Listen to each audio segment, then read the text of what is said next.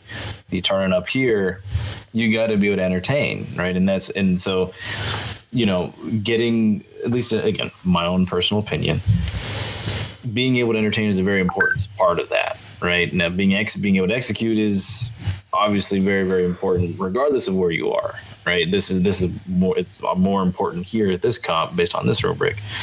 But without the ability to entertain, then you turn it into a Florida Bardock crew. You know, that you're just, it's okay, cool, goodbye. I agree. I think when I said wrong category, that was the wrong terminology, wrong verbiage that I used. I was saying the category, Umer, that you weren't expecting. You expected them to progress more in the dancing category, but they went more towards the set design. And I actually agree 100%, Sid, that ceiling, you know, and I think that was with Fertile, you know, just speaking of my own team, they had that ceiling back in 2009 of having a very creative set. And then they worked their dancing to match that set. And so when you do that, your ceiling gets a lot higher, right? Is that what you're trying to say, Sid, essentially? I'm just saying that if you want to hang with the good teams that everybody deems to be the best teams, you can't bring a vanilla set. It doesn't, like, I'm not even talking about a ceiling here, you know? I think we're just talking in circles at this point. We're all saying the same thing in 5 different ways. We'll wrap it up there. I was going to say. There's a lot of good conversation there that people enjoy listening to. So Thank you for listening to another episode of the Bhangra podcast. We appreciate you guys listening. Check out Bhangra on the 6th on July 21st. Hopefully Harjot live streams it. Follow him on Instagram. He's always posting stuff on Instagram, so for you to keep up with what's going on. You know, wherever he is on comp weekends. Subscribe to us on SoundCloud, iTunes, Stitcher, wherever you listen to your podcast on. Thank you very much, gentlemen. Yes, sir.